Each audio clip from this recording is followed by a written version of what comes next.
Hello and welcome to Eclectic Spacewalk Conversations. I'm your host, Nicholas McKay. Today we are joined by Malcolm Ocean. Malcolm is a systems designer, a self-described feral free agent, singer-songwriter, and trust dancer. He also runs a software company called Complice, which is the to-do list that never goes stale. Welcome to Conversations, Malcolm. Hey, it's cool to be here. We're up in space. Yeah, exactly. So before we kind of get into the weeds, I guess I want to kind of an initial grounding point or starting point. So where were you born, Malcolm? Yeah, so I was born in Kitchener-Waterloo in Ontario, and then but moved out to Nova Scotia when I was very young. So grew up in a small town on the East Coast. And when I say small town, most people don't realize how small. Like I grew up in a town of 1,400 people. Basically, when I was walking around, like everybody kind of knew who I was. And yeah, but it's funny. I actually ended up back out in Waterloo for my entire 20s because I went to school there. Ah, okay, nice. And then, so what were kind of your earliest influences, kind of specifically in the realm of curiosity? Was it books, TV film, or was it a cool kind of family member, et cetera? Like kind of who pushed you into Yeah, but curiosity? before you even said family member, my grandfather came to mind. Okay, He's like so. He was definitely an inspiration for me, and he was a kind of tinkerer, inventor, creator of stuff. okay. And like it's like from him, I think I learned curiosity about uh, sort of the world of things. It's Mm-hmm. like how does this work? Let's take it apart, put it back together. Let's build an electromagnet, like stuff like Oh, that. cool. And let's go to the junkyard and just like look at all of the stuff, and stuff like that. And then I would say I learned curiosity about people from my mom and her brother, my uncle, who were both very sensitive people who were oriented towards like wondering what's going on for people, what's going on inside them, how do you Mm-hmm. relate to them and interface with them. And so I think the two of those combined to give me a deep curiosity about the nature of interfaces, both between uh, you know uh, non-living systems and also between living systems. Oh, very cool. Yeah, I had a similar kind of thing with my grandfather. He was a, former army stuff, but then when I when he had this like workshop in this Yeah, yeah, out in the middle of like Georgia, and he would always be tinkering and stuff, and that was always like what I remember of like working on things.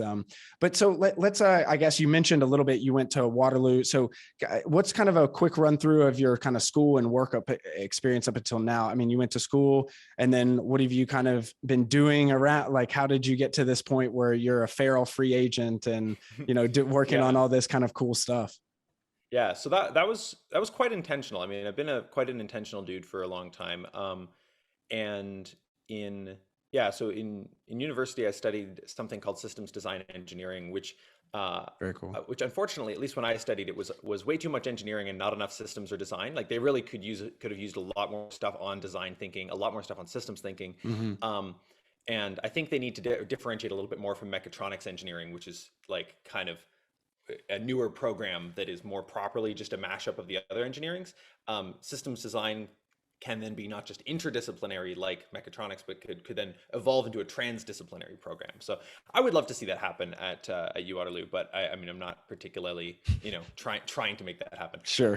For a while I was kind of trying to nudge some people, but anyway, but yeah, so I studied that, and it was cool. Like the other engineering programs had a design project at the end of their degree, but systems design had a design project every single term. Oh, okay. And so that was different. Mm-hmm. We were just constantly building stuff, trying stuff out, reflecting on our design process. I guess that was I don't give them credit for how much design there was, but I think it was sort of we were not going deep enough into the nature of design, like philosophically or like Mm, ontologically or something. okay. Anyway, so maybe more the systems thinking though was the stuff that was really missing, because I did later get into systems thinking and cybernetics, like Donella Meadows stuff I was just and about stuff to like that. ask you, Yeah, Donella yeah, Meadows, yeah, yeah, where do you yeah. rank her in everything of this? Like, because she's been a huge influence on me and this kind of whole thing. So Yeah, yeah. Well, I mean, her book Thinking in Systems is like feels to me like just a really core kind of centerpiece of yeah, understanding systems thinking. sure. And like, so I read The Fifth Discipline, which is Peter Senge's book about applying systems thinking and four other disciplines to Oh, cool. organizations. You know, Mm-hmm. he sort of he talks about the concept of the learning organization, and says that has, you know, all these things. Um, and what I noticed was that he and Donella Meadows both talk about system dynamics, like these particular kinds of feedback loops. Like you get these sorts of runaway dynamics, and you get these sorts of self-reinforcing or like balancing dynamics and so forth. But Donella Meadows ones were like way more grounded in like the mathematics of it, and way more precise, like not confusing to like certain kinds of things. So I liked her precision on that. But Senge's stuff is sort of, I think, more is more like it hits different emotionally. It's like Donella Meadows stuff is like mostly you're going to feel the relevance to modeling physical systems. Mm-hmm. Senge's stuff fits more emotionally. And then I'd really recommend people check out perceptual control theory for understanding how systems thinking applies to the mind, and how like, you know, feedback loops are fundamental to everything that we do. Totally. And yeah, I've got an interview with, I think it's with Johnny Miller, that I talk about PCT. So if you Oh, want okay. to hear more, Breath guy, right? yeah, Yeah. Of course. He's in Bali, right? Or no, just moved to Boulder, he was, Colorado. but he Yeah, just moved back. Yeah, that's right. That's right. Okay, yeah. cool. So systems thinking, et cetera. And then I guess we'll move on to like how we kind of interacted as you know, I found you on Twitter many years ago, but before the pandemic. And as soon as I kind of started this Eclectic Spacewalk kind of project, if you will. But Hmm. you intersect with a lot of kind of communities or that are, you know, either are or adjacent to like Game B, Liminal Web, you know, Friendly Ambitious Nerds, shout out to Visa. So like, you know, what is kind of collective consciousness and why does it matter? You have a great blog post that kind of, you know, susses this out, but, you know, maybe you can kind of give us a little bit of an introduction to that. And then maybe what are some of these, you know, thinking about community, because you also kind of live in a place, right? Or Actually, right now I kind of don't. okay, so That's sort of wrapped up in the spring for various I see, reasons. I see. And so yeah, so I've been traveling this summer, and then I'm currently looking to get a work visa to do some of this collective consciousness work in San Francisco, which is Oh, um, perfect. Okay. I don't want to go into exactly what my plans are there, but Yeah, I can yeah. talk at a high level about some Let's of do that. the projects I'm excited about running. Um, but yeah, so to sort of just like piece the story together a little bit. So while I was in university, two things happened. One is I decided that I wanted to not have to get a job when I graduated, and so I built Complice, basically be a kind of passive income project for that. Yep. Yep.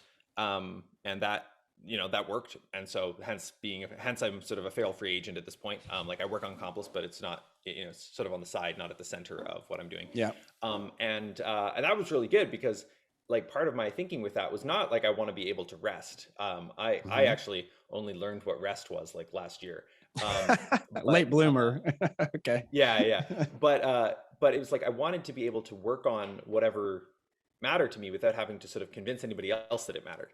And Mhm. so that was really powerful, because the thing I wanted to work on was this, turns out, this very sort of obscure, and especially at the time, like in 2015, 2016, hard to point at project around uh, human culture and the evolution of Mhm. culture and Mhm. so forth, which is part of this whole collective consciousness thing. And um, so that was something that I got connected with in Waterloo. There's a group of people there who are looking at similar questions, and the way I would point at the question, like I have a few ways of pointing at it, but one is something like, how do we make decisions together, and Mhm. how do we negotiate how to make decisions together if we can't agree how to make decisions together? Like, what is even the basis from which we start with that? Sure. And you know, when I point at this, like I don't exactly think that like trying to sort of think about this question uh is gonna like get you in the right direction. But if you really see the paradox in the question, like if you really Mm. see the sense in which, like, wait, what is the starting point, right? Right. And you know, legally there's a starting point for this, which is just the precedent of how we've been doing it so far. Sure. um and in some sense we do have that in general. Like we have the context of culture that we're in, Mhm. but people have different cultures, and so when we have some culture clash, how do we resolve that? And how do we resolve it, given that the way that we might want to resolve it might be different depending on the cultures. It's like, 100%. Yep. you know, there's a bootstrapping puzzle there. And so what I've been looking at, you know, with some of the folks in Waterloo, and then with other people over the last few years, has been the question of sort of what are the kinds of assumptions or ways of seeing the world or stances that we can take toward each other that will um, that will enable us to navigate even where we have differences in how we think things need to be navigated. It's like, because it's so, trivially speaking, you know, if I have a belief that things definitely have to be resolved in this particular way, and you have a belief that things definitely have to be resolved in some other particular way, like we're just going to be at a standstill. Like, Sure. If both of us are sort of 100% committed to our own ways, it's sort of not going to work.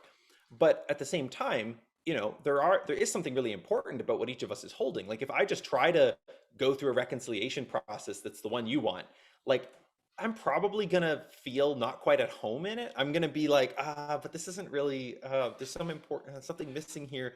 And so it's like, you know, kind of, how can we find the thing together that will sort of feel right for both of us?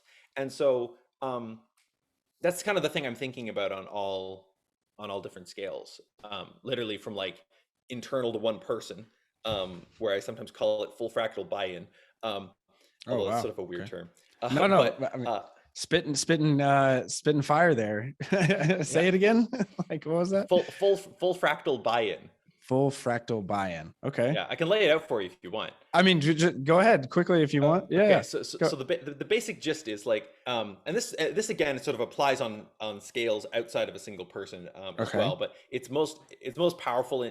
This frame is, I think, most powerful internally. So it's basically, suppose that all of your different parts, and I don't mean that in any reified sense, just all the different aspects of your being, you know, the part of you that sometimes wants to go pee, the part of you that cares about looking nice, the part of you that is trying to get stuff done today, the part of you that, you know, is worried about the future, like all the different, everything you care about, all of your thoughts, all of your urges, all of your values, all of those things on all levels.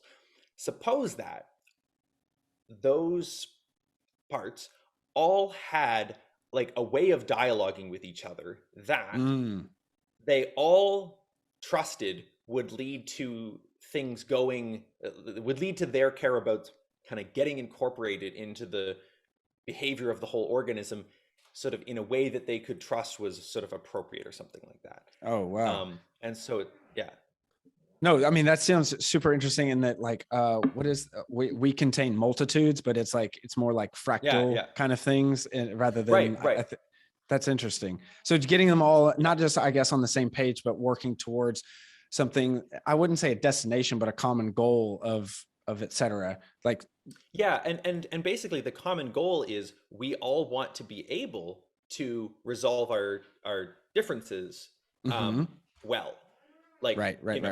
You know, the part that wants to go pee and the part that wants to continue working, right? Like, that's like a type of internal conflict you could have, right? There's part of you that just wants to keep working. And like bladder is like increasingly like, hello, help, you know, and, you know, and if you ignore that enough, you can end up, you know, with, like bladder problems. Like, this is actually a thing that happens to people. Like, they don't, you know, I know someone that this happened to, who was sort of a workaholic to the degree that he messed up his bladder. Yeah. And so like, that's an example of some signal getting like ignored. Now, most people are not remotely in that territory with respect to their bladder. It's like, you have to be pretty intensely focused on your work or whatever. But you know, I would say most people are probably in that kind of like really overstrained territory with respect to other kinds of internal conflicts that they have. And so it's like, how do you, you know, one way to put it is, how do you open a space of dialogue between these different careabouts? Because there's something it feels like, I'm curious actually if this description resonates with you. There's a thing it feels like to be like, oh man, like, I kind of want to go to the party, but I've also got this thing that I need to do, and I got to do it before the thing tomorrow afternoon. But oh man, but I want to go to the thing. And so it's like, you're sitting in this, like this, oh man, I don't know what to do kind of thing. I have these two things I want, and I don't know how to satisfy both of them. And like, one way you can kind of respond is like, no, I really shouldn't go to the party. And you sort of push the party urge away, and you're like, I got to do the thing. But like while you're doing the thing, you're still kind of antsy. Like you're like, I want to be at the party though. Like it's Yeah. like or conversely, you go to the party and you're still like, oh, I really should be back home doing the thing, right? So it's like you can sort of force yourself to act while you haven't actually found clarity about things. You haven't found resolution. You're not yeah, you are unresolved, right? Right. And but then there's another thing that can happen where you go, oh, you know what? That thing that's due tomorrow afternoon, I don't actually need to do it by then because reason XYZ that you realize. Or I can actually do it tomorrow morning and not do the thing I was going to do tomorrow morning, which is way less interesting than this party. Or like some new possibility arises in you. Or it could just be some realization. You're like, oh, wait a minute. No, this party's at that place again. They're gonna have the stupid DJ with Yeah, right. like, right, you sort of realize actually this party isn't as exciting as it sort of initially felt like to me. And you might realize, the main reason I wanted to go is that Jim's gonna be there, but I can just message Jim. Like Jim would totally be down to just hang out with me. Right. Like I realized I was in a group chat where I was constantly arguing with this other guy who was being wrong on the internet into the group chat. And I realized that the main reason why I was arguing with this other guy was that I wanted to connect with a third person who was in the group chat who I sort of hadn't had a direct line of communication with. And he felt he's like a little bit, I don't know, not exactly famous, but like, he has his own, Right. very successful podcast and stuff. And so I felt like a little bit like nervous about reaching out to him. But then I was like, I've talked to this guy before. Like I can just send him a message and be like, I would like to talk. Right. And like, I don't need to be like exhausting myself into this group chat in order to connect with this guy, if like that's my Right. only reason for staying. And so I like left the group chat and just like messaged the guy. I think I maybe even told him that like part of why I'd been hanging out in the group chat and saying so much stuff was that I sort of wanted to reconnect with him. And Oh, that's anyway, funny. so point is, there's a thing it feels like, does this resonate for you? There's a thing it feels Yeah. like when it clicks into place and it resolves, and then you're not in conflict anymore. Like you can go to the party and you're present at the party, not feeling, oh, I should be working, or you can be working on the thing and not feeling, oh, I should be at the party. Yeah, I mean, the first thing that came to mind was, and I guess a saying that I've heard before is like, life is just full of concessions, like, or life is only concessions. So you're just constantly, that's kind of that mindset, if you will. But then I don't know if it's cliche to always be thinking of like, well, what's that third way? You know what I mean? Like between the two paradoxes. And then it's like, well, you can take a little bit of each one, like you said, like you can, or you reinitialize like the weighting of each one of the options. And then all of a sudden you find that, like you said, that, oh, you didn't really want to go to that party. You just, there, you had another reasoning. So that's interesting that you go that deep into the fractal nature. But like one thing I wanted to ask you is, what have you learned kind of from traveling recently? Because like, and maybe it keeps going with this line of thinking, is that like, being based somewhere, the pandemic happens. I've kind of talked to a lot of people about this. And then in the last few months, you kind of, did some travel. So I don't want to ask like what the best food is or like who you found most interesting, but like, did you learn something more about yourself by actually moving like from point A to point B, like getting yourself in motion? Yeah. So it's actually it's very related to the thing we were just talking about, which is great because there's some sort of more stuff I want to say about it. So one thing, just wrapping up the previous thing, is like I when you talk about concessions, it's like I think a lot of people find themselves resentfully making concessions, and that seems 100%. real bad. Like, Yeah. If that's what concession means, don't fucking do it. Like, True. do your best to not ever do that. Yeah, right. People all, there's also this quote, although I think the quote is actually maybe satire. It's important to track this stuff, but sometimes people quote satirical quotes as if they're real. And the quote is, a good compromise is when everyone leaves like slightly unsatisfied. Okay. Yeah. Now, like, you wouldn't want to compromise your bank account. You wouldn't want to compromise your, your password to your email. Like, why would you want to compromise a decision? Right. Is something I kind of point. There's like it's kind of a playful thing, but it's like a decision that is compromised is one that is unresolved. Like people are still kind of wanting it to be the other way. Whereas if you find a win-win, it's like people are going to be working in service of making the thing that you decided on work because they see how it works for them. They feel satisfied with how it works for them. That's like a non-zero sum game, right? Like where you get both best worlds or whatever. Yeah, exactly. And the thing is, it's like on the level that you're considering, um, it's easy to think that there's it's easy to think that you can't satisfy both preferences. Mm-hmm. Um, Mm-hmm. but sometimes, not always, sometimes there is actually a way to satisfy them, even though they don't both look satisfiable. Mm-hmm. Um, and I would say that this is, in some sense, very often true. And importantly, it sort of has to be true internally to you. And this Okay. is what makes being an individual different from trust dancing between people, is like or negotiating or whatever between people. It's like, if you and I, so suppose that you and I were traveling together, and going back to the travel thing, and Mm-hmm. we wanted to, I really wanted on this particular day to go surfing, and you really wanted to like nap in the hotel room or whatever. Sure. We could just both do that. Yeah. I could No go surfing, you conflicts. nap in the hotel. Yeah. Yeah. Yeah, Yeah. there's not a conflict there. I mean, Yeah. like, maybe I want to go surfing with you. Like, I'm like, that would be fun. And, maybe you like, you wish I was like around to like, receive the takeout while you lays in bed doing nothing or whatever. Like, I don't know. But Yeah. like, for the most part, we can basically just like do our own thing. Sure. But like, one part of me and another part of me can't go each do their own thing. Right. For the most part, like we share a body. Like, I cannot be napping and surfing at the same time for sure. So there's a sense in which, as an individual, you somehow need to figure out what you as a whole want. Mm-hmm. The I think a confusion comes in when you think that it's sort of your job to answer the question. In my experience, it's more like it's your job to facilitate the question answering itself. Ooh. Okay. Okay. So Interesting. it's like, Mm-hmm.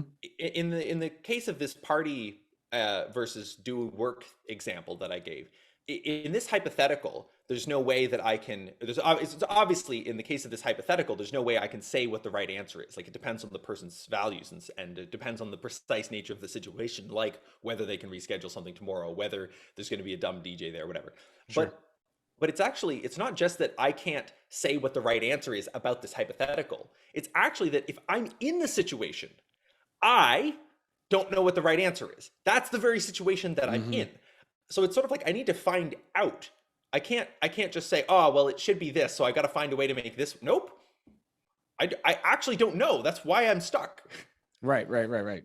And so, I mean, can you go a little bit further? I mean, you mentioned just a touch of this non-naive trust dance framework, because I think this kind of segues into this of like, well, when you are in, say, negotiations or conflicts or things like this, like, how do you create this trust, and how do you kind of dance with systems, as Donella Yeah, Meadows as used to Donella say? Meadows put it. Yeah, that's a great tie-in with the dancing. Yeah.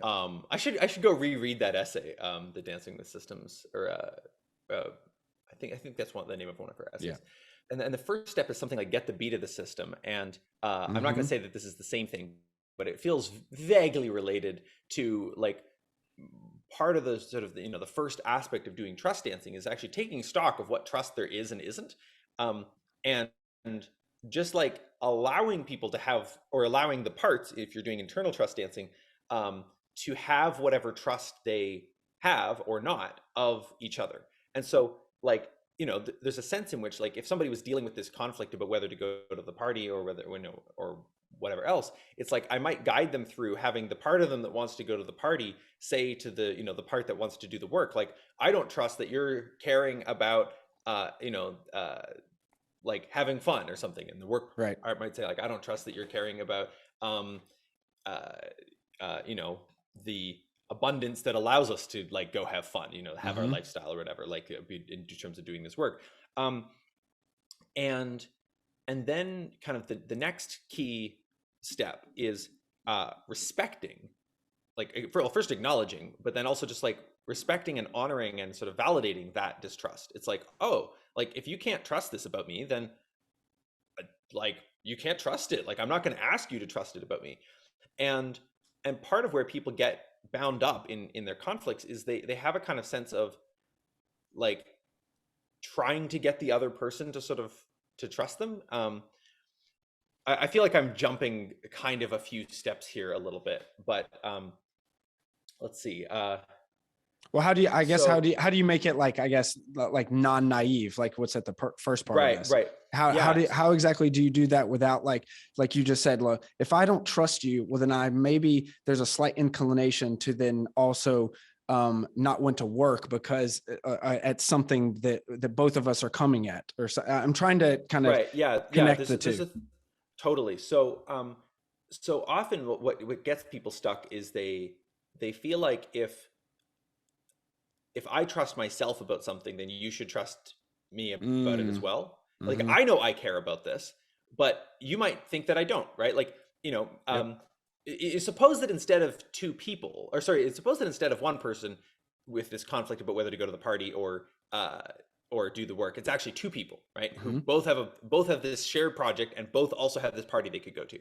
And one of them is leaning towards go to the party and the other is not. And suppose that for whatever reason they either have to go together or not. Like, so they have to make this decision together. Yep. Or suffer some other great consequence, which they could choose to suffer, right? Like you can always choose to suffer the consequences of anything. Right. Really, Right. any option that's available to you, you can always choose to suffer those consequences, and that's actually important. It's Wow. like that's part of the sort of existentialist freedom, I think. Actually, is like, you could choose, instead of whatever ordeal you're currently going through, you could choose to die. I mean, Sure. that's really extreme, Yeah. but Yeah. like, that is always an option. Like that's like pretty weird. And I don't think in general it's good for people to be thinking of that as their BATNA. Like for me, my BATNA has usually felt more like run away from my entire life and reinvent myself. Like, Right. Right. Hey, and I have that's a not similar like, feeling with you, bro. yeah, and that's also like, I've only been at all close to that maybe like twice, when things Yeah. just Yeah. felt really overwhelming. I was like, I'm just Sure. gonna go to Alaska, or I'm gonna go, or gonna go up to Nunavut, or like, fuck it. Yep. Yep. And but like realistically, that's not actually going to be my best option, right? Right. But it helps kind of get you out of the idea of, oh no, I have to, like, do you? You could also suffer the consequences of not. Those might be really bad consequences, though. Anyway, leaving that aside for a little bit, the oh, and there's also an interesting kind of footnote or something here about like what does it mean to suffer the consequences of a disagreement internally rather than finding resolution. Like for two people, they can Mm, just choose to part, and sometimes that's a fine consequence. That's easy. right. Sometimes it's difficult, but it's life goes on after divorce, or after a company ends, or after whatever else. Anyway, so we've got these two people who either are going to go to the party together, do some work together, or suffer the consequences of fragmenting their two-ness. Yep. Those Yep. are sort of their options. And we're going to assume that the consequences are somehow sufficiently bad or sufficiently unworkable. Maybe they literally can't even get to the party as one person, or blah blah blah. So I can't do the work anyway. Blah blah blah. So either they're going to like go to the thing, or they're going to do the thing. And so the one person's leaning towards go, the other person's leaning towards work, and there, like, one thing that will make the dialogue a lot better is if both people know, which maybe they already do, but maybe they don't, and sometimes you need to say things that feel like they should go without saying. So the person who wants to go to the party might find themselves feeling like, I feel like Jane doesn't think that I care about the project. Like, what the fuck? Obviously, I care about the project. Mm-hmm. And the thing that it's surprising the extent to which, in that moment, one of the most useful trust dance moves you can make is just to say, by the way, I really care a lot about this project. Right. That It's like, it's very simple, but could have the most impact. yeah, it's like, Okay. because the other person can get themselves into a moment, like, it's like, Bill Mm-hmm. just wants to party. Mm-hmm. He doesn't care about the project at all. Like, whatever, right? And it can be the converse. It's like, Yeah. Yeah. Bill's like, Jane, I don't trust that you like ever want to have a good time, right? And Jane is like, no, I totally want to have a good time. I'm just, I'm worried about this. What like, Right. but there's a way in which, like, if you respond to it, like, there's a way of responding defensively that's sort of like, I want to have a good time, but it's sort of like, and then there's another way of responding. It's like, no, like, I really do want to have a good time. Like, I care about that as well. And I also, like, I don't know how to resolve my desire for both of these things, or something like that. Yeah. And Yeah. so it's like, just can sort of be in the unknown together is kind of Mm. the basis for being able to resolve this stuff. as internally, it's like you got to be with the unknown of like, what do I actually want? I don't know. If I knew, I'd be doing it. Like Yeah. if you really get that, and this is implied by a lot of the perceptual control theory stuff as well, which has a lot to say on internal conflict and so forth. It's like if you really get that, if you knew what you wanted to do, you'd be doing it. Right. But You I know, mean, no, like go I don't ahead. need to motivate myself. I don't need to like set a task, you know, motivation list to pick up this glass of water and take a sip. Like I want to take a sip with a glass of water. I do it, right? Right. Right. And that's even true of things that are much more complex and convoluted. Like, you know, I want to do some, you know, some writing or whatever. I do it, but sometimes I don't do writing, and it's like, why? And it's like, well, it's like I'm not clear what I want to write about, or I'm not clear why I want to write about it, or I'm worried that if I write it today, I'm not going to do this other thing. So I've got some conflict about it. But like, if I just want to do the thing, then I will literally be doing it. Like there is no just wanting without doing. Well, and not to butt in, but like this is actually something that I wanted to bring up later, but this is a great point to bring up it now. Is on your blog, you kind of had this quote that was glorious, and a retooling and a rethinking of just these kind of things, especially internal conflicts. But I'm assuming it can be used for, you know, 2, 3 teams, whatever. But quote, I am coming to the conclusion that everything I was trying to get myself to do is better approached by exploring how to allow myself to do it. So how do I get myself to do the thing changes to how do I allow myself to do the thing? And I think that's a really interesting kind of change of perception and tone with yourself or with others. And I think kind of goes with this kind of stuff, especially if you're conflicted. Yeah, you know what I mean? This is cool. This is really cool. I hadn't thought about that quote with respect to interpersonal stuff, but it's totally relevant. So it's like, Yeah. if you're trying to motivate yourself to do the thing, as I say in that post, you already have motivation to do it. Otherwise, you wouldn't be trying. Yeah. But So there's some blockage. the actual question is what is in the way. Yeah. Yeah. So it's like, let me just see what that looks like interpersonally, because I've never thought about it. So we've got Bill and Jane or whatever, and they're trying to figure out, you know, Bill wants to go to the party, Jane wants to like do the project or whatever. And maybe there's some question here that's like, how, like as Bill, how can I allow the project to get done, or how can I allow you know, Jane's desire for the project to get done to be satisfied? How can I allow while also allowing myself to satisfy my own desire to go to such a party? There's a kind of, yeah, it's funny because it puts you in a really funny role where you're like, wait, like I got to allow 2 impossible things to happen. Well, I mean, I'm just thinking on that example, like I was just like, well, okay, say for instance, they're like, you know, late and they need to finish something, but then the party is about to start or something. I mean, and this is me being very simplistic, but it's like, okay, Jane, I know you want to, you know, do the project. I want to go to the party. But we are in a rock and a hard place. Well, how about we work on something right now for the next 30 minutes and get something done that we can be achieve for tomorrow. And then we go to the party an hour late or whatever. Yeah. Whatever, like you know, et cetera. So it's like something, I mean, it's not necessarily olive branches to each other, but it sort of is like, hey, I respect your thing. And in return, I'm assuming you respect me. So then let's kind of work at where is the middle ground? Where is it? Yeah. And the important thing to note is that sometimes the middle ground is going to feel like a compromise. Both people are going to feel like, no, I wanted the whole thing though.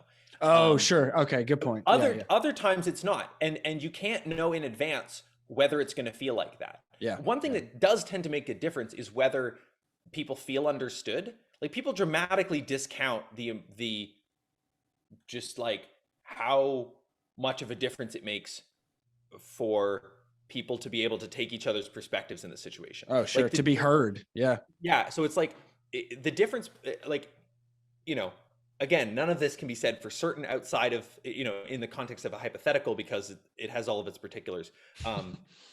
But we could imagine a situation where you got Bill and Jane, and if Bill just proposes that at the outset, you know, it's like, hey, like, let's just do half an hour thing and go to the party. Jane, it could be likely that Jane is still sort of feeling like Bill doesn't fucking care about the thing. He just wants to go to the party, and he's just offering me this so that I'll let him go to the party. You know, there's a kind of right. Whereas if that same proposal is made after they have successfully achieved Jane seeing that Bill also cares about the project, Oh, okay, I and see. Bill and Bill seeing that Jane also cares about the party. It feels like a different proposal at that point. It That's a good means a point. different thing, and this is part of what I'm pointing at by collective consciousness. It's like if you're just two people who have a different preference and you offer someone a compromise, well, you've just offered a compromise, and it's sort of they accept it or not, and maybe it feels like fine, I guess. Maybe it even feels like okay, but that's very different from if you are not so much two people with with different preferences, but you're a whole system that's holding on to different parts of a thing that you are both feeling you'd like to both feel really satisfyingly resolved about. And the nature of the proposal then feels like a proposal. Here's a way I'm hoping that we could feel satisfyingly resolved about this, as opposed to here's a way I am hoping you'll give me permission to do what I want. Like, hopefully it's enough, but there's a kind of feeling of like I'm only giving you as much as I think you'll need, as opposed to as much as would like maximally feel good for both of us. Something like that. No, that's a great way to put it. Yeah. I mean, and that's a non-naive trust dance kind of encapsulates all of that. Yeah. So great, exactly. great job with the name. And like naive would sort of be if suppose that, Bill said like, no, I totally care about the project. And Jane was like, I really feel like you haven't been though. Like it's not just right now. Like there's something else. I really feel like you're not actually taking responsibility here. Like suppose that she's got some deeper sense and she can't actually trust him saying, I really care about the project. What would be naive would be for her to kind of go, yeah, I mean, Bill says he cares about the project and he's a nice guy, so I guess he does. But some part of her is like, I really don't think so. That he does. And she's sort of pushing that down. Yeah. Yeah, and sort of that's where the naive comes from, which is I may end up refactoring the thing because naive is not really the best word to put to this. It's almost like non-suppressed trust. It's sort of like it's like integrated trust, right? It's sort of what I'm pointing at. It's or like relaxed trust. Like I don't feel like I'm forcing the trust. I just in the same way I'm trusting this glass right now to hold my water, like I'm just trusting that in fact, you care about this thing. Like obviously, like I get that. And sometimes it needs to be pointed out, but once it's pointed out, it's like, oh yeah, okay, of course, right, cool. And so, yeah, and that's different from like you could act as if you trust something, even if you kind of don't. And what you're actually trusting there is your ability to deal with the consequences if, in fact, it sort of doesn't hold your weight. Right. Like it's like, oh well, I don't trust this, but I trust that if it fails, I'll be fine. And so like you can sort of make a bet on that. So moving on from like, I guess, trust and all the rest of it, I think that was a great kind of encapsulation of everything. Yeah. Let's turn to like kind of what you do, even though you are, as we discussed, you're a feral free agent, but then also you run a software company, Complice, whose app helps people stay in touch with their big picture goals on a day-to-day basis and act strategically and improvisationally. So huge. Love that. And then I think the real kicker for people to kind of understand this is, quote, instead of productivity, we focus on intentionality, choosing and doing over organizing, aliveness instead of exhaustiveness, goals as fundamental rather than tasks, proactive rather than reactive. So like, I guess we don't have to hash out exactly because I'll put in the website in the show notes and, people can do that. But what have you kind of learned the most from this venture? And then also like, there's been iterations of this. So I'm assuming that's changed over time and through that. So like, what have you learned the most of starting this, doing this? And then I'm assuming a lot of people coming in with a lot of issues of this to-do list, that to-do list, productivity, and then now you've kind of switched it into something that's much more integrated and like, as you said, intentional. The shift from productive to intentional or productivity to intentionality is, it's funny because like when I set out to build Complice, like it didn't feel particularly related to all of this culture stuff that I was doing, this like, meta protocol stuff. I didn't have the term trust dancing at the time, but I was already involved in trying to figure out this sort of culture puzzle. And Complice did not seem related to that, but it turns out that everything's related to everything, and it also turns out that Complice in particular is actually very related to this, because it's about the nature of motivation, which is we were just talking about, like, motivation to go to the party, motivation to do the work. How do you resolve that tension? And if in fact just wanting something means that you're going to be doing it, like, what is the role of something like a to-do list app in the first place? And one answer is something like, well, it keeps track of what you want in some ways. And Complice is very different from most other sort of to-do list apps, in this sense, in which most of them are keeping track over days, weeks, months, years of all the little to-dos. Complice is mostly keeping track of the big picture goals, like where are you headed?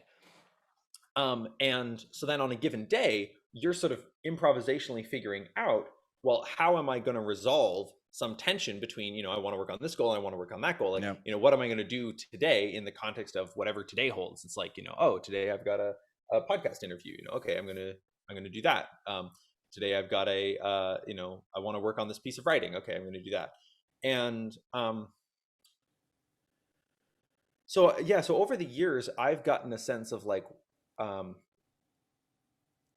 as I've deepened my own sense of, like, allowing, like, learning about perceptual control theory was actually was cool for Complice, as well as for all of this culture stuff, because it talks about how the brain works, how motivation works, talks about internal conflict, and it got me way more vividly clear on sort of what a goal even is.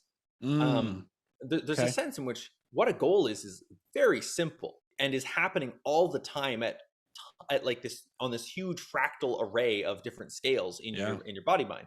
Again, the example of drinking a glass of water, it's like, you notice you're a little bit thirsty, cheers, and you notice you're a little bit thirsty, and a goal, very simple kind of goal, arises in your being that says resolve thirst. Or you notice you want to pause, right? The behavior could appear for multiple reasons. But it's the same behavior. So this is sort of the fractal thing of intentionality. You notice you want to pause, or you notice you want to make your mouth wet again rather than dry, and that intention flows down into your motor stuff, and you don't even have to think about it. Right. I'm like holding this glass up right now, and I'm not thinking about how many muscles I have to like all the muscles I have to actuate to hold it up, and I'm using a slightly different amount of weight than I'm using now.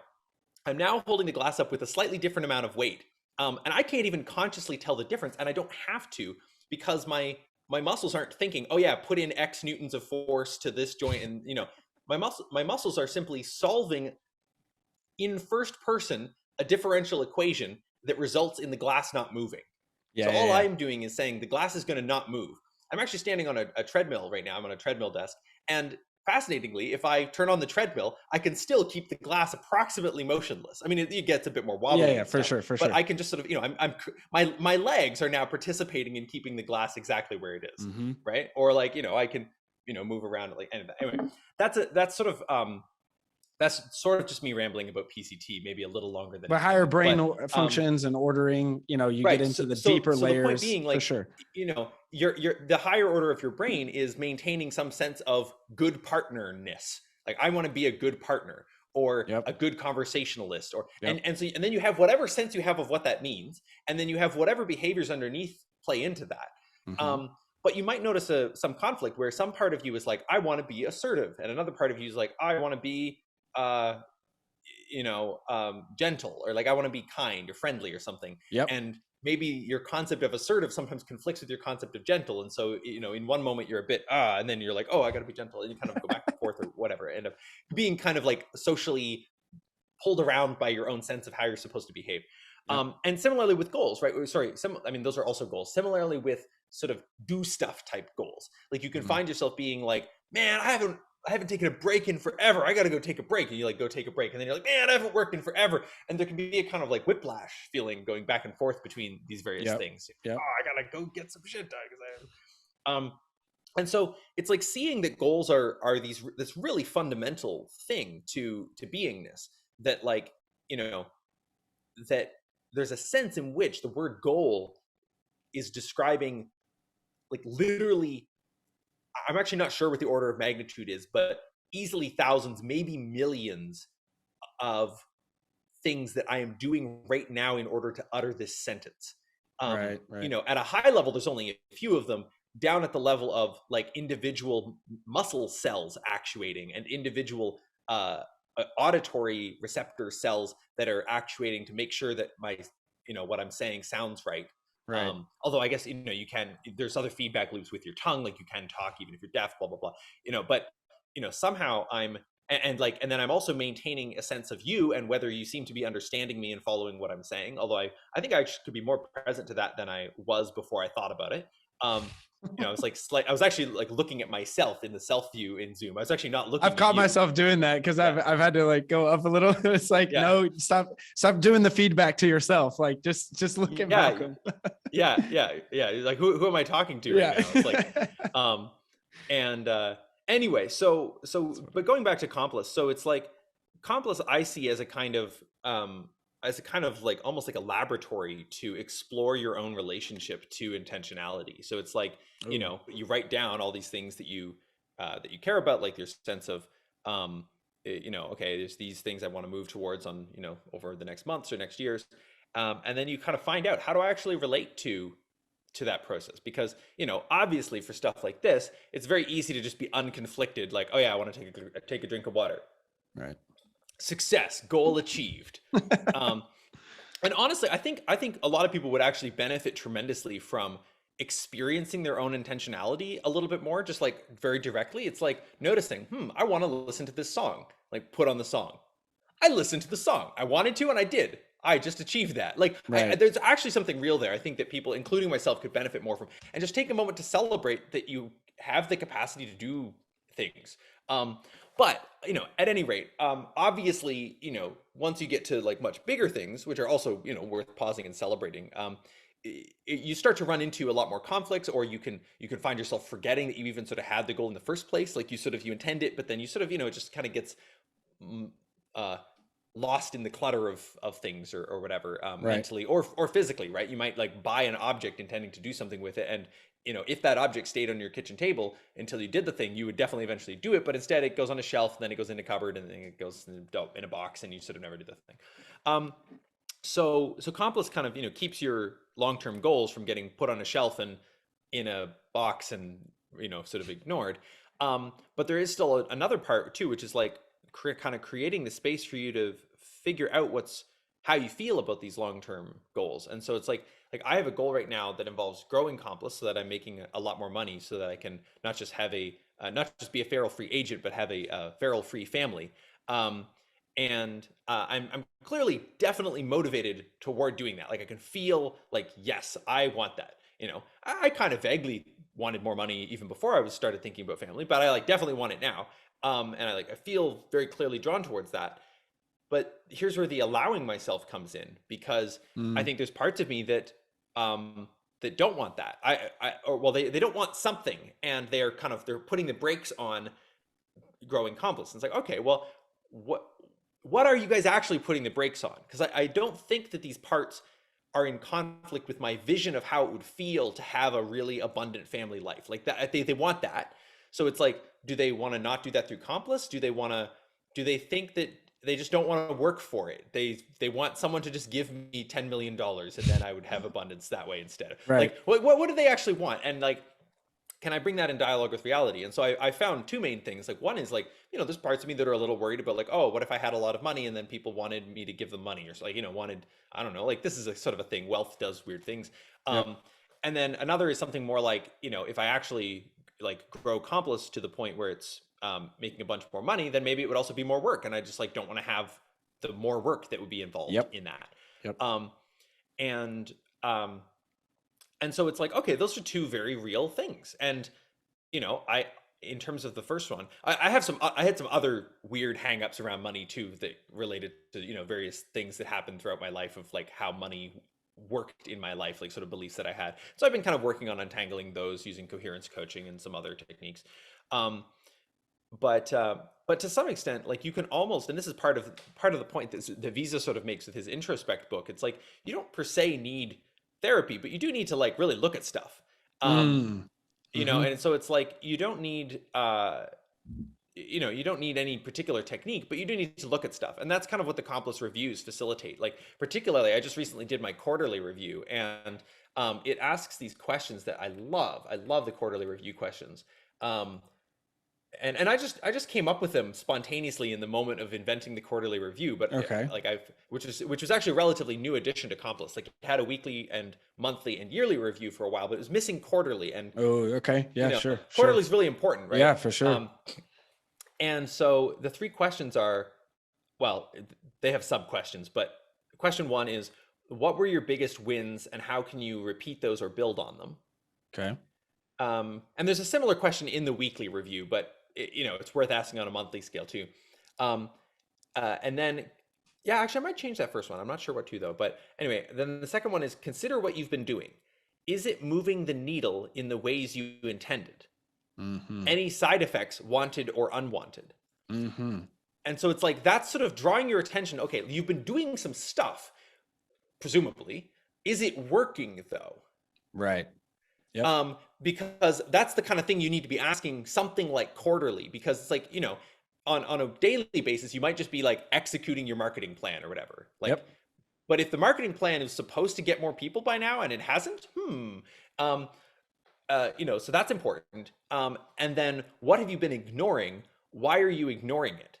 See if you can find a good reason, then factor that into your plans. Oh, that's a good one. Yeah, I So like like that one. these questions are really informed by the kind of coherence-oriented approach from the Coherence Psychology Institute, or conversely, the PCT type stuff. But it's like, Right.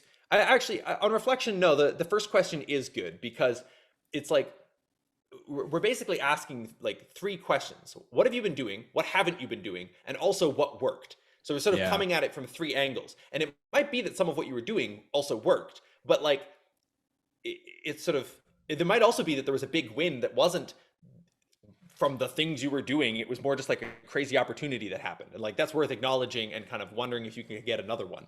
Right. Right. Right. No, that's But then, yeah. go ahead. Go ahead.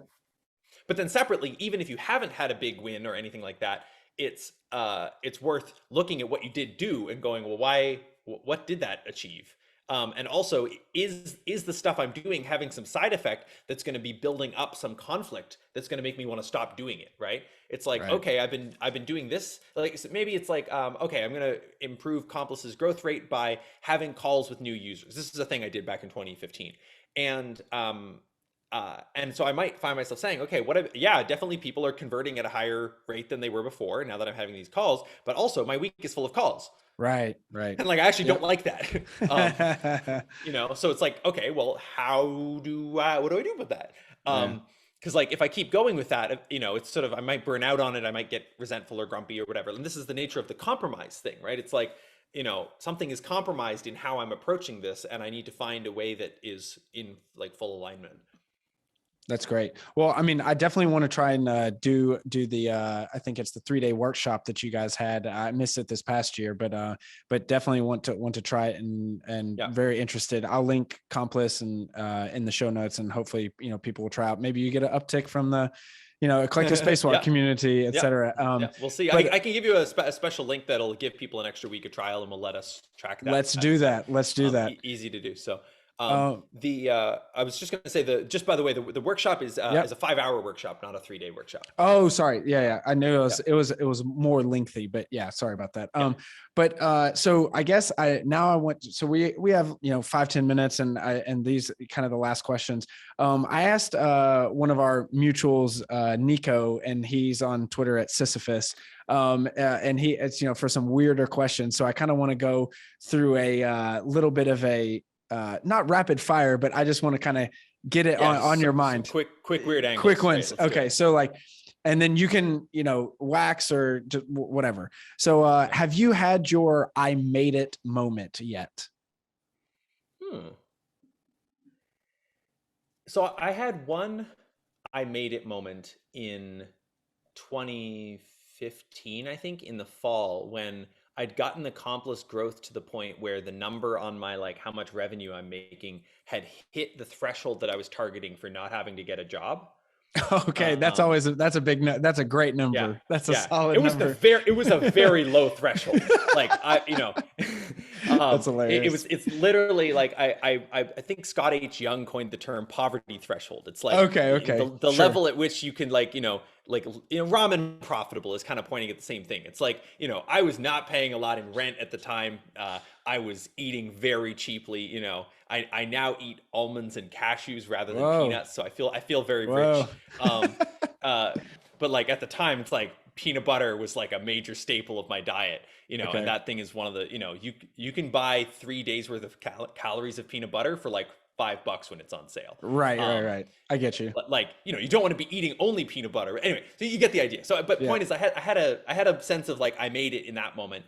And then I'll just mention another moment, which is kind of, it's sort of the opposite of I made it a little bit. It's Okay. sort of both. Um, there's this song, "The bear went over the mountain, the bear went over the mountain went over the mountain to see what he could see," or whatever. And like when he went over the mountain, what he saw was another mountain. Oh. So sort of like a little bit like that. But like in summer 2020, when I had the insight that I've been calling the non-naive trust dance, Oh yeah, um, sure. I had this immediate sense of like simultaneously this is like, wow, I figured it out. And also, holy shit, I have so much work to do to convey this to the world. Like there was this sense Yeah. of like, my life's work for the next decade at least is just going to be explaining this thing. Oh, that's Um, cool. and in some sense, I'm going to be working on it for the rest of my life, not just for the next decade. But I think within the next decade, I probably will be framing it differently. Like Mm-hmm. and I won't feel like I'm still explaining the insight I had in 2020. I'll feel like I'm working on some new part of the puzzle or something So it's like that. evolved So a little bit. yeah, Okay. but it has, Okay. it's been, but like that was an accurate perception on my part, like completely accurate. Like it's been 2 years. I still feel like very plugged into the font of creativity and clarity that I had 2 years ago. I still feel like I have a million more words to write about it, Right. hundreds of more videos to make about it. Like it's clear there's a ton of stuff to say here. And Okay. so that was the moment of like, oh, I've made it. I have a life's work now. But like I have a life's work now. Yeah, Like yeah. You have some work to do now. yeah. But it doesn't feel burdensome. It feels like what I want to do. It's very obvious. Like it's like drinking the glass pretty much. It's like, of course I'm going to do it. Like, Right. So, okay. So then going off of that, and then, I mean, you don't have to, I guess, I mean, if you want to, and it really resonates, then you can kind of talk about the kind of work or whatever. But, so what like keeps you up at night and prevents you from sleeping? Is it, I mean, is it any just work doing stuff? stuff. Okay. I usually don't have trouble falling asleep when I'm laying in bed anymore. Um, I used to, but it was less like rumination. It was more just like I was trying to go to bed too early. Like I might be one of those people whose natural day Oh, cycle is like a like little, yeah, 24 yeah, and a half hours or something. Like sure. if I found that if I was fully rested, I would just lay in bed being like, Okay, here we go. but honestly, some of that actually has improved since I did a bit of ideal parent figure protocol, which basically involves sort of healing early attachment stuff. Like imagine being sort of held by some parental figure who is just sort Hmm. of perfect in every way. It's not about a commentary on what your actual parents were like. It was just like by imagining giving that to yourself, you kind of like heal certain feelings of aloneness or whatever. And so I did just a little bit of that at the start of 2021, but then I started doing some other stuff with it. Like I would lay in bed to fall asleep and I would just kind of bathe in love was the Oh, way I cool. describe it. Like I would Okay. just lay there and just like go, oh, and like I'm not sure what I was doing. I don't know if these instructions are useful to anybody. It's a thing I managed to find. That's And cool. I don't think it's, in some sense, it doesn't need more instructions. It's just Right, like, right. imagine what you need to imagine in order for it to feel like you have just like laid down into a bath that's completely full of love. That's Oh, kind of like, that's funny. um, that's kind of That'd what be I would very say. useful. I mean, especially like if you're having some bad days, et cetera. No, that's kind of Yeah, useful. yeah. So, And you might call on people love you, whether that's your partner or your friends oh, or your sure. dog or your parents or your grandparents. You just kind of like imagine their love Hmm. like surrounding you or something like that. But or it could be like imagining, the partner that you'd like to have, Right. like like imagining them saying, "Oh, I see how you were so lonely back in this moment you're in right now. like, and I'm so glad that you're here with me now and I can hold you, you know, like that you could be imagining that, right? And like Sure. giving that feeling to yourself. So yeah, so I don't get kept up at night anymore, except by being really excited to do whatever I'm doing, Well, which okay, so is that's the next often. question. So like what transforms you kind of like into like either the hero and Joseph Campbell's The Hero's Journey, or as Nico put it, the Hulk? What makes you Nice. just I was change I into was the just Hulk? thinking like beast mode. Yeah, Um, exactly. That's another great way to put it. yeah, so there's this tension between like someone being wrong on the internet versus like having someone who I expect to actually understand what it is that I'm saying. And like Hmm.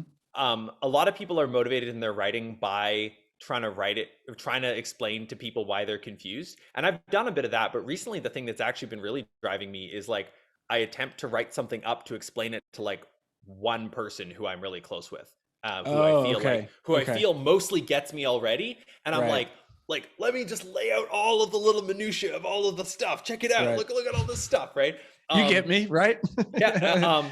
And so it's like I'm writing from this place where I feel like I expect to be understood, but it's sort of like, it's like the way that you'd perform differently for an audience of people who you knew came to see you versus Sure. an audience who were there to see a completely different genre of music. Like if you stepped up for the second audience, it'd be like, okay, oh, Yeah, or whatever it is, or yeah. they're expecting this and you're like and you're like, oh, this is awkward.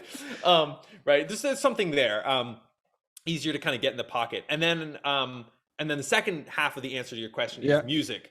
I Okay, yeah, listen for to a sure. lot of electro funk, or drum and bass, or just Dope. like really high energy, like pumping Okay. music, just like, yeah. Sets the That's environment that's around my you. jam. Yeah, Okay. yeah, yeah, Okay. yeah. Okay. Next one is so what are you not very good at? uh so my cached answer to this is I'm not very good at writing summaries. Okay, you like want like minutia in there. Like, Well, no, summaries of other people. Well, oh yeah, so two. That's actually, it's a very good point. That's a very good point. That'll lead me to a slightly less cached answer. So the cached version of the answer is like I read a book and I'm excited about it. I want everybody to read it. Now, some people in that situation would write a book summary. I have a lot of trouble with that. I'm just like, no, uh-huh. it's good. I don't want to give you a version that's less good.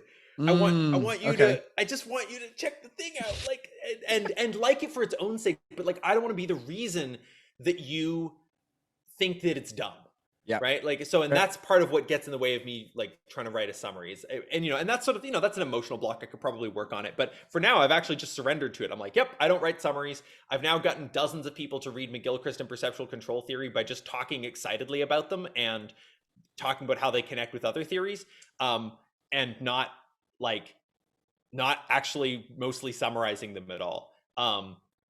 And so Nice. that's my new strategy. But as you note, I am I'm also, at times, certainly most of the time, not very good at even summarizing my own work. Like it's hard for me to decide what to not say. Yeah. Uh, I like I get that. and so, fortunately, in some ways, what I'm doing is in part writing for a very niche audience who are themselves very fascinated in these subjects of like collective consciousness and the meta protocol and how to emerge a collaborative culture and all of that. And so, I can write 20,000 words about it and they're excited about it. They read my Google Docs, they leave comments and stuff like that. Um, and so that's fun. I like it. I like doing it. And the other thing is part of why I write, and I guess this, maybe this is true of summarizing too. I hadn't thought about this, huh?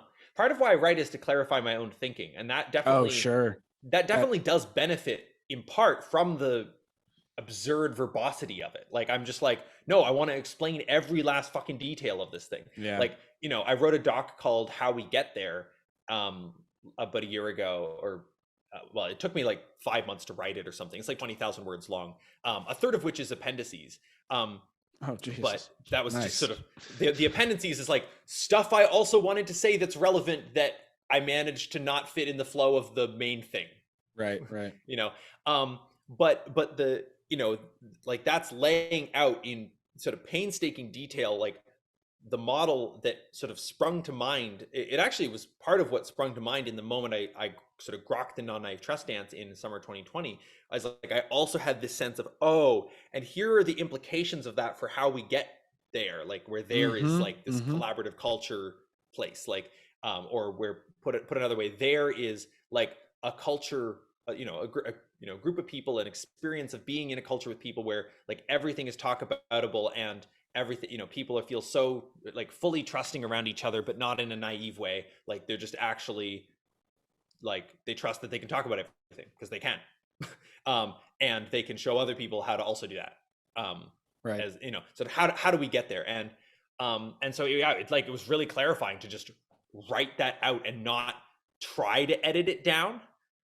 It's like I would take out a paragraph if it seemed confused, but I would just let myself go into as much detail as I felt like about anything. And so it's like that helped me be like, I don't know what the hell I'm talking about here. What do I mean when I say this type of group and that type of group? Like, what? That doesn't even make any sense. But I was just like, well, let me just write out what I think about it. And so, yeah, that's been really cool. And just a couple days ago, I wrote another doc that felt like it was sort of the next pass on that doc. It was sort of like, it was sort of realizing, oh, here's what I meant when I said this type of group and that type of group. I actually meant this much more precise thing. And that just emerged in like basically writing a long letter that started as a message to a friend. Okay. Well, so what would you consider yourself more of as an architect or like a gardener? Because a lot of that has been going around the systems thinking and like organization, stuff like that. Like, because it sounds like with appendices and summarization and like distilling things down, like I don't know what you would consider yourself really, like architecting exactly kind of what it is, et cetera, or like gardening and it might be a little messy and it feels, I think if I had to pick between the two of those, I'd say more gardener. Like okay. it is very messy. I don't know where I'm going. I don't have a plan for what I'm going to write about when. Like I have a long list of topics of the NNTD that I want to write about. I can just even read out randomly a few of them, and if people want, they can comment below and say, please make a video about this one. Yeah, there you go. So it's like, instead of saying X is Y, say I can't tell the difference between X and Y. Okay. In general, people don't not care. They care about many things and don't know how to care for all of them together. Oh yeah, for sure. Then we were talking about that a little bit earlier with the Bill Jane thing. There's another one that just says everything makes sense. Blind spot feedback is hard. Protectiveness is damage control. The obstacle is the way, which is a Stoic quote. Yeah. I have a bunch of stuff to say about that. Talk about ability is only enough when it's satisfying to everyone. Everyone will constantly point out the ways in which your understanding is incomplete, and they will generally do so in the apparently least helpful way. I love that one. Okay. Yeah. That might be my winner for you to do. Other than the obstacle is the way. That's a good one. Cause I've seen that like Ryan Holiday and all the rest of the Stoic kind of resurgence in the last couple of years. Okay. Well, so then last question then, and I kind of preface this to all my guests or ask this is, imagine yourself at the International Space Station or on the moon or Mars or whatever, and you see kind of the Earth in its, pure, I wouldn't say purest, but most self, it's spherical form and the blackness of space, and it's, it's thin atmosphere. And it's been kind of named or coined the term, the overview effect. When astronauts go up into space, they have this completely change of consciousness. So what would you do, say? Is there anything that you would kind of want to pass on any knowledge about, or is it really just kind of, sitting there and taking it in? I mean, what comes to mind when you kind of think about going through this overview effect kind of thought experiment? Yeah. So I'm imagining being up there. I'm looking down.